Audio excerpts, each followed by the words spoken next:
هاي بنات، الأخبار؟ يلا هاتي مشروبك المفضل، والنهاردة حلقة جديدة من قعدة بنات.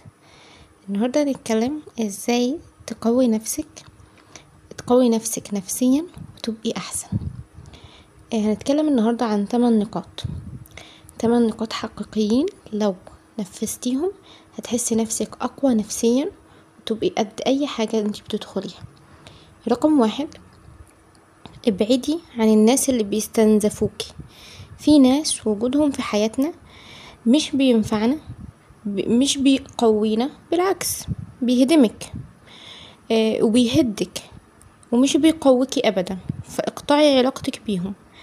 يعني انتي لو انتي عارفة وجود ناس في حياتك، اصحاب، ناس في الشغل، ناس مقربين، او انتي حاسة ان وجودهم بيتعبك بيأذيكي نفسيا، اقطعي معاهم على طول.